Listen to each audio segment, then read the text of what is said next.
Hello, everyone. Thank you for joining our webinar today. My name is Lauren Matuzo, and I'm the marketing lead for Hein Online. I am joined today by authors Erin, Daly, and James R. May. Today, they will be speaking on dignity law, specifically on their book, Dignity Law, Global Recognition, Cases and Perspectives. This is a theoretically grounded work that equips educators with core materials for courses in this newly emerging area of law. It's also an exploratory resource that offers lawyers, jurists, and other advocates the practical tools to operationalize dignity rights claims. So as we go through our webinar today, we're going to have a brief introduction about dignity law. We're going to take a look at, why you should get the book. And we're also going to have some questions and answers from our experts. So the authors of the book, we have Erin Daly with us today, who is a professor of law and director of dignity rights clinic at Widener University, Delaware Law School. She co-established the Dignity Rights Institute and the Dignity Rights Practicum. She also authored Dignity Rights, Courts, Constitutions, and the Work of the Human Person. We also have with us James R. May, who is a distinguished professor of law at Widener University, Delaware Law School. He co-established the Dignity Rights Institute and the Dignity Rights Practicum. And he is also the 2023 recipient of the ABA section of Environment, Energy, and Resources. So without further ado, I will pass the webinar on over to the experts. Hi, everybody. Thank you so much for joining us today. We're so excited to be here to talk to you about this book that Jim and I wrote together. And as Lauren explained, it is the first book that we know of anywhere that's really dedicated to the global jurisprudence of dignity law. So let me just advance the slides. First, we're going to start with a very brief introduction of what we mean by human dignity and dignity law. And then we'll talk about why it's important and give you sort of a little bit of background about how dignity works in the law. And then we'll talk more about the book. So as you may or may not know, dignity, the idea of human dignity, is the foundation of international human rights law and probably, one could say, of law itself. It shows up in the UN Charter as one of the two main purposes for establishing the UN, to end the scourge of war and to reaffirm faith in the fundamental right to human dignity. It shows up in the preamble of the Universal Declaration of Human Rights, the very first sentence of which says, whereas recognition of the inherent dignity and the equal and inalienable rights of all members of the human family is the foundation of freedom, justice, and peace in the world. The UDHR starts with the very first article reaffirming that all human beings are born free and equal in dignity and rights. From the UDHR, it sort of flowed into the two international covenants for civil and political rights and for economic, social, and cultural rights. And then from there into the constitutions of almost all the countries in the world, both as a foundational value and as an enforceable right. If we look at the global jurisprudence of dignity, there is no sort of black letter law definition of how it's used. But if we look at the global jurisprudence and sort of see how courts are talking about it, and that, of course, is the subject of the book, we see that courts talk about it in ways that are very similar, regardless of where the courts are in the world and what the cases are about. We'll talk more about that diversity of cases, but what we see is a very, very strong overlapping consensus that dignity has these basic essential qualities. It is inherent in the human person. It's not a right that's given to us by a state. It is inherent. Every person holds dignity equally. It is inalienable. It can't be lost. We always have our human dignity, and it signifies the essential worth or value of the human person. And what we see in dignity law, and the reason that we wrote the casebook, is really to show how courts around the world are using this notion of dignity to protect a whole range of rights and holding governments accountable to respect the human dignity of every person. So why teach dignity law? Jim? So good afternoon, good evening, good morning, everybody.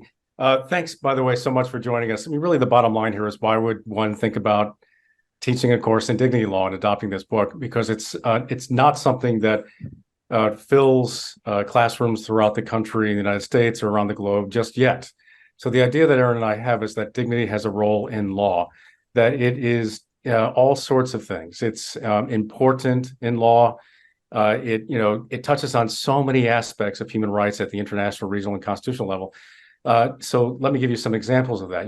Dignity law in this book is about so many aspects of law that are already taught. It's sort of brought together in one place. It's human rights law, it's international human rights law, it's constitutional law, it's comparative constitutional law, it's freedom of speech law, participation, environmental quality, the law of migrants. It's international law about children's rights and gender rights. It's about human dignity and the way that human dignity informs outcomes in all of those contexts. So the ABA has said, has a policy that reflects this. Yes, the American Bar Association even recognizes the inherent and equal worth of the human person, and the resolution that it adopted just a couple of years ago. So the ABA is trying to push the envelope to incorporate dignity as a facet of law in the United States. So where? Well, in a whole variety of things like criminal law and privacy and lots of other contexts. It's also global.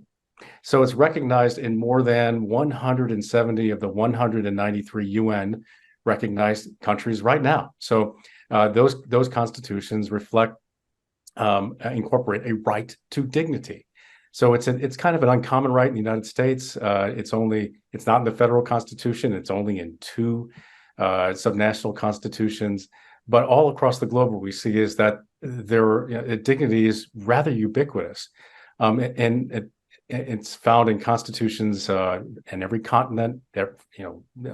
Dozens and dozens of countries, regardless of customs and traditions and so on. It's also interesting.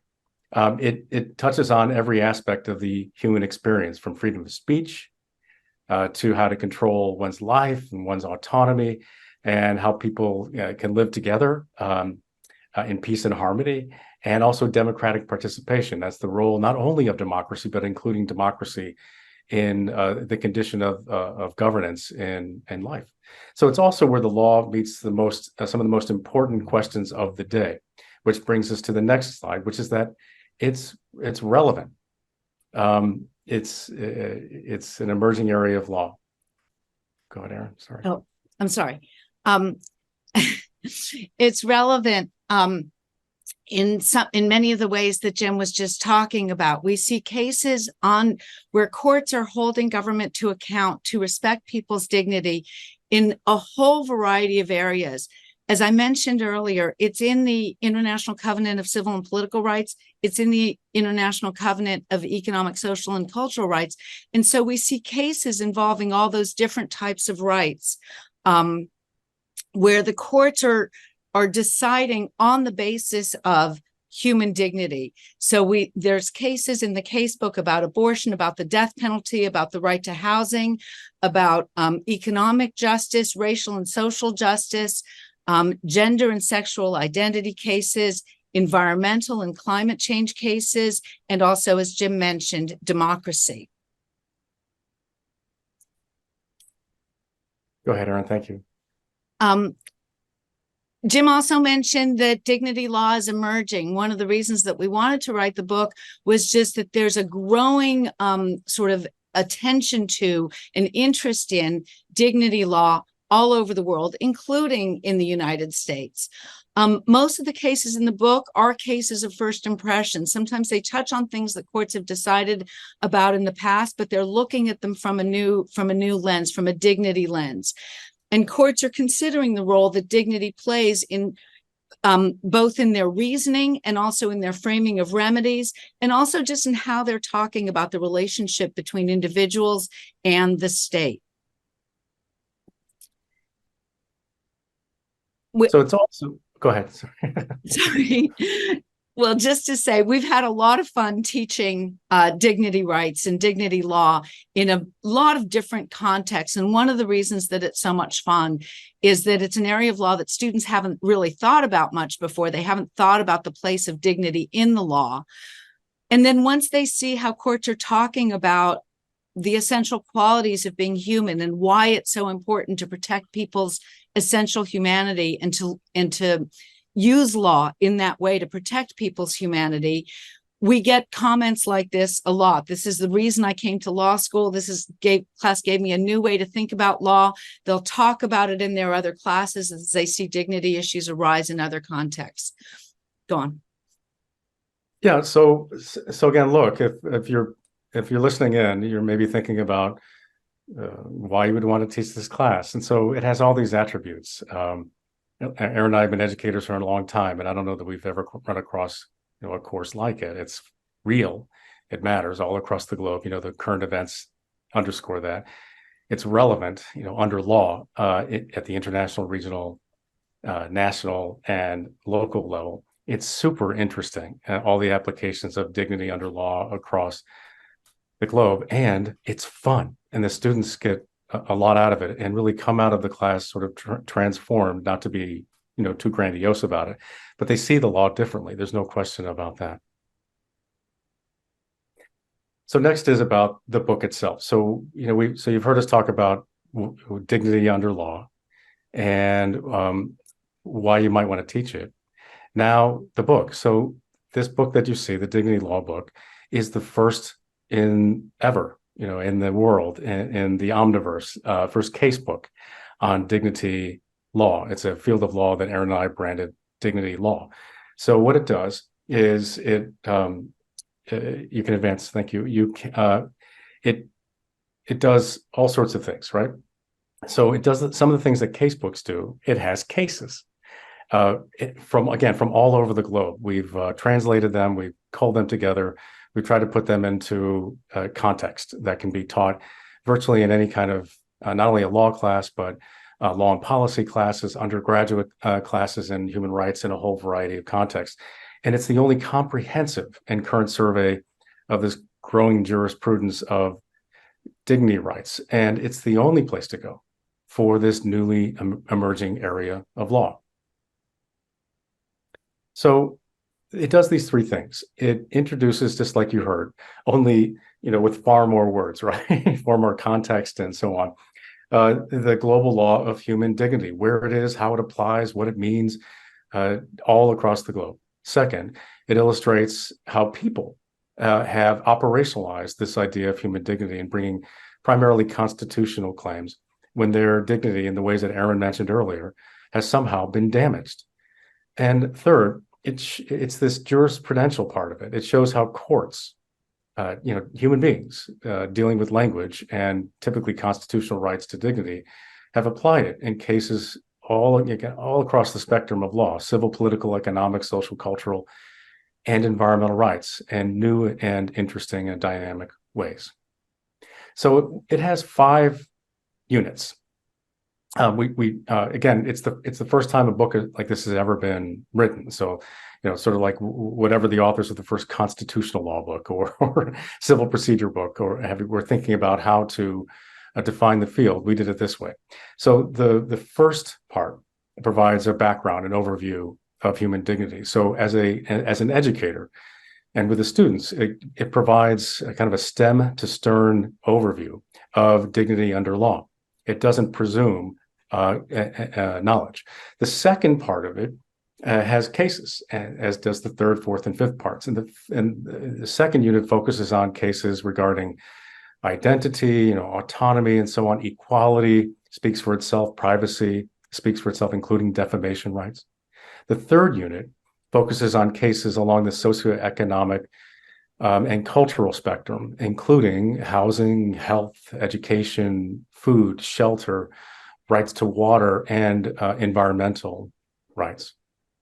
The fourth part is about what we call vulnerabilities, primarily focusing on the role of dignity in the criminal justice system. That is, what role does dignity play in advancing and protecting those who have been charged with crimes by the state. And then last is about participating. It's about participating at the judicial level, the rights to information, rights to participation, access to justice, rights to vote, and also the right to run for office and participate in the political process. So those are basically the 5 units of the book. And we're all first-time teachers, right? At some point in time with every subject. And for this one, it has Erin and I, we were terrifically mindful of that because we had to go through it. So with that in mind, it includes an extensive table of contents, that provides first an overview, kind of the architecture of dignity in the book, and then much more detail about what's inside that's easily scannable. And then a round the world tour of selected constitutional texts. That's the next part of the book. So if you're wondering, you don't have to wonder. It's right there in the book. It includes excerpts of constitutional provisions from all across the globe. And then it has descriptive material, both at the outset and throughout the book, that describes the cases that are included in, again, this first case book on dignity law. So the cases, as with any book that anyone has ever edited, especially a case book, the cases have to be turned into something that are readable in a casebook form. And so we've done our level best to take, incredibly sophisticated and substantially, written cases by judges, some which can go on for hundreds of pages, and edit them down to just the portions that are most nutritious for those who are interested in learning about dignity law. And then we have secondary sources, law review articles, chapters, and links to other resources, including from the American Bar Association, to encourage further inquiry and investigation for those who are still curious and would like to learn more about this incredibly interesting subject. But that's not all. Next, it has discussion points and questions. And we finish up with a teacher's manual that includes all sorts of materials, including syllabi, assessment questions, and answers to the discussion points. So there you have it. We have a book, we have a teacher's manual, and all sorts of other material to help with, especially with first-time teachers. We actually have a question. Excuse me.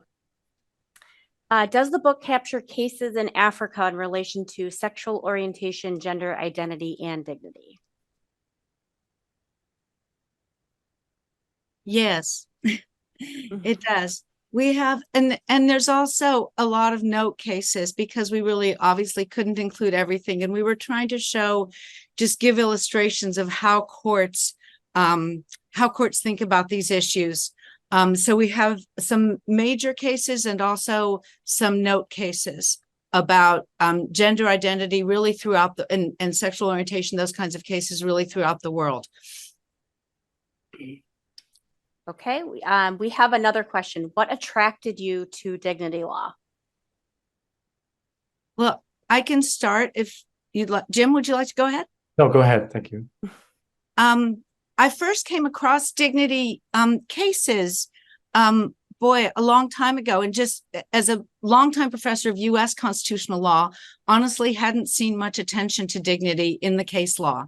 And when I started to see it in teaching comparative constitutional law, started to think that courts were using this concept in a really interesting way. And that led to a lot of research just about how courts were using it in all these ways that are then captured in this case book. Yeah, and so my journey is different. I teach constitutional law and human rights and environmental law and courses like that, civil procedure, administrative law. Like we're all, are trying to do a good job being an educator. And I was so ignorant about the role of human dignity under law. I mean, I certainly have a general appreciation, like many do, about philosophically what it means to live a dignified life and why that's important, why that should be valued. But I didn't know much at all about the role it actually plays in law already. And what my sort of lightning bolt moment was I read a book. Sometimes some books really matter. I mean, all books matter, right? But some books can change a life and a career. And I read one on dignity rights and courts and constitutions and the equal worth of human beings. And I blew that title again, but it was Erin Daly's book. And so it got me thinking as a litigator and as a human rights advocate about the role of human dignity in my practice, if you will, in the way I was teaching, constitutional law and human rights law and so on. And what I saw is that I quickly reached the conclusion, for me anyway, that dignity is a magic well. It keeps giving. It has all these applications. No, I don't know. I don't know who's a part of this, who's watching or listening, but my guess is that dignity under law somehow could inform and or influence what you're teaching, what you're doing, how you're trying to make a difference in people's lives. And it has that special feature. It's unlike any other area of law. And so for me, it was like words and music. It's the words because it's, the dignity is protected under law and all these constitutions and at the international level and so on. But it's also the music because we can all agree, to the extent that we can agree on things, that everyone everywhere possesses this inherent, inviolable right to dignity. And if we can agree on that, we can solve the problems of the world. So that's how I was thinking of it. We do have another question. In the U.S. context, what are other names for dignity law?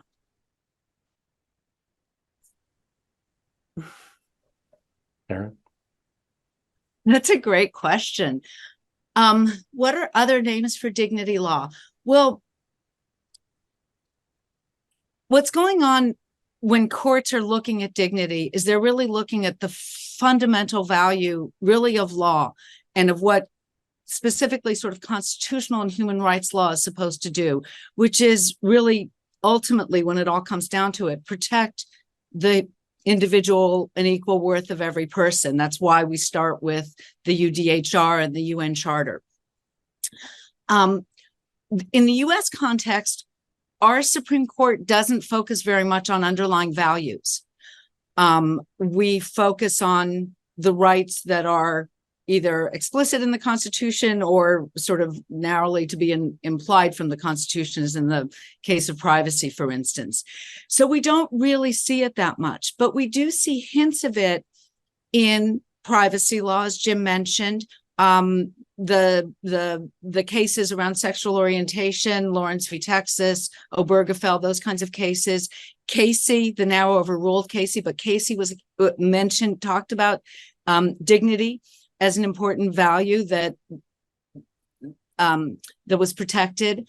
We also see it in the Eighth Amendment, where the court has said on numerous occasions that the Eighth Amendment is about nothing less than the dignity of man. So we see it in some ways associated with these other values: equality, privacy, and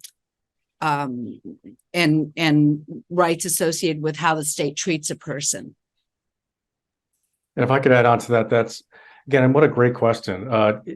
It comes up in ways that you may not think of, too. At least it did for me. So I teach administrative law. Well, there's those of you who teach administrative law in the United States, there's this famous case, Matthews versus Eldridge. That's an earlier case, the Goldberg versus Kelly case, but about procedural due process. And that is, how much process should the government give somebody before the government deprives someone of life, liberty, or property? And the canon of that doctrine is based on dignity. I'm right in the Supreme Court decision. I also teach civil procedure, and the pleading cases. Those of you who teach civil procedure know it as Twickball, but the requirement for enhanced pleading, plausibility pleading in civil practice, the objections to that come, including from the Supreme Court, justice in dissent, is based on dignity, that there's a dignity and access to justice that is denied by requiring that. Same with the standing doctrine, which is kind of a hybrid of constitutional law and administrative law. So the point is, one could probably say that comes up in professional ethics. It certainly does. Some states incorporate dignity into their rules of professional responsibility, and some states have dignity in their defamation laws, their First Amendment speech laws, and so on. So it comes up all over the place. Okay, we have 2 more questions. We'll go with the first one here. Is there a part dealing with the elderly? Not specifically that I can think of.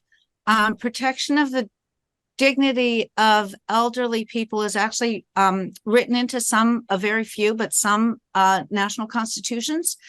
I don't think we have cases about that, but we do have cases more generally about people in vulnerable situations. And it would come up there. Okay. Yeah, and so, But and I'm sorry, if I can just say, I'm sorry, if the questioner wanted cases about elderly, we can find them. They just may not be in the case book.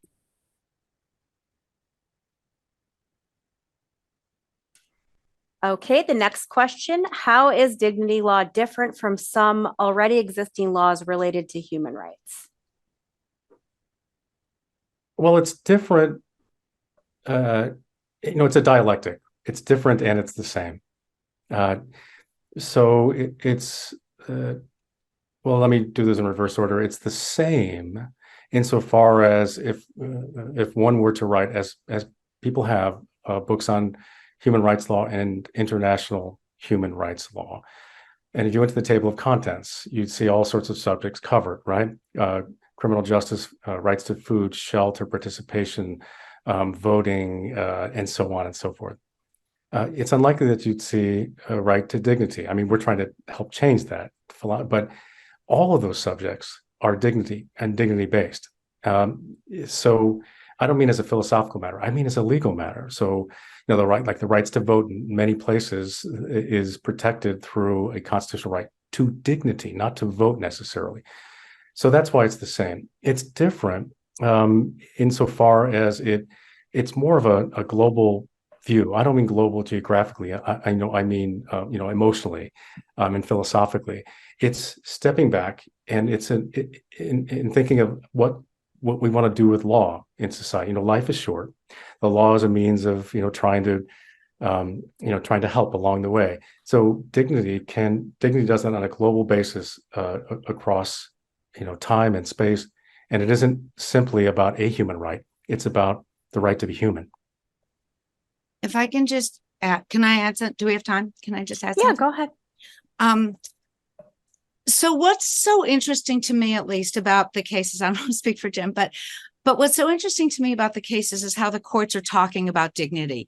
So in the US, we were asked before about US cases, and there's very little discussion about what dignity really means in the US jurisprudence. There's a sentence that mentions it, but there's not a sort of deep engagement with what it means to be a dignity-bearing entity. And what you see in the cases from around the world, and what the cases in the casebook show, is how courts are thinking about what it means to be human in the 21st century.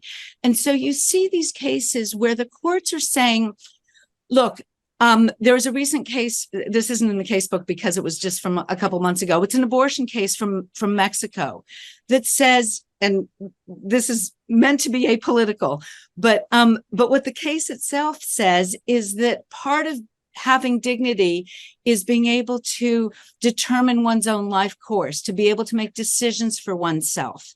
And so part of that is the right to choose to terminate a pregnancy.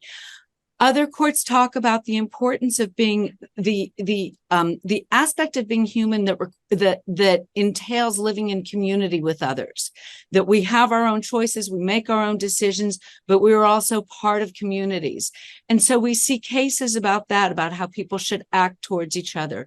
So what these cases do that human rights cases in general don't necessarily do, even though they may get to the same place, they may get to the same result, but what they do is they develop a whole very rich vocabulary of what it means to have dignity, all the different attributes of dignity, the equality aspect of it, the intrinsic nature of it, meaning that if it's not state granted, it belongs to everybody, everywhere, at all times. It belongs to people who are incarcerated. It belongs to people for the full span of their lives, from being born through death, and in some cases, courts have, in some instances, held even after death.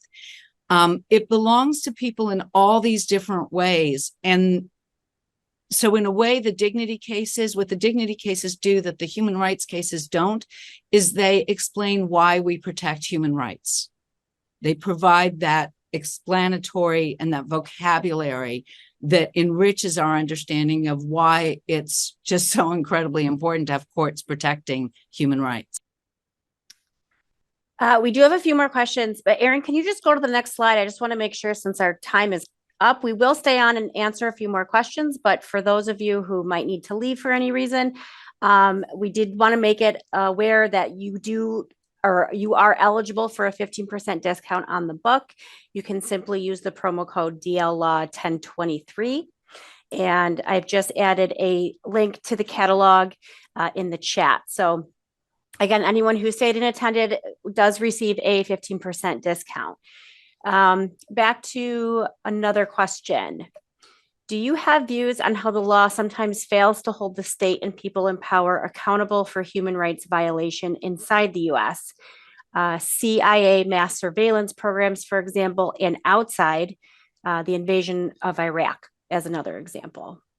What an incredibly interesting and challenging question. And so I think it's probably one that Erin's better off answering. But before, if you joined us and you're leaving soon, I hope you'll buy this book. Dignity matters, and you can be one of the first adopters of maybe a course that in 10 or 20 years will be much more commonplace.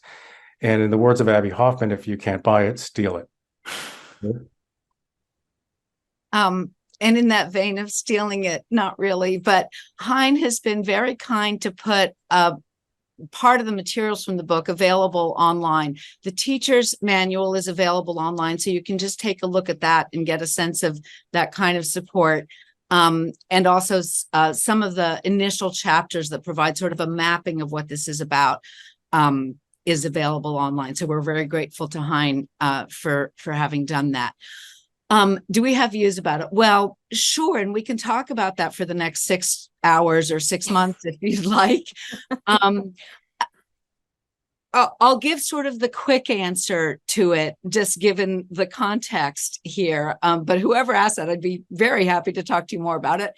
I think in terms of sort of what dignity law can do, and it sort of goes back to what we were talking about before. You've indicated in your question, just some of the most egregious human rights violations that are going on in the name of, people who are Americans.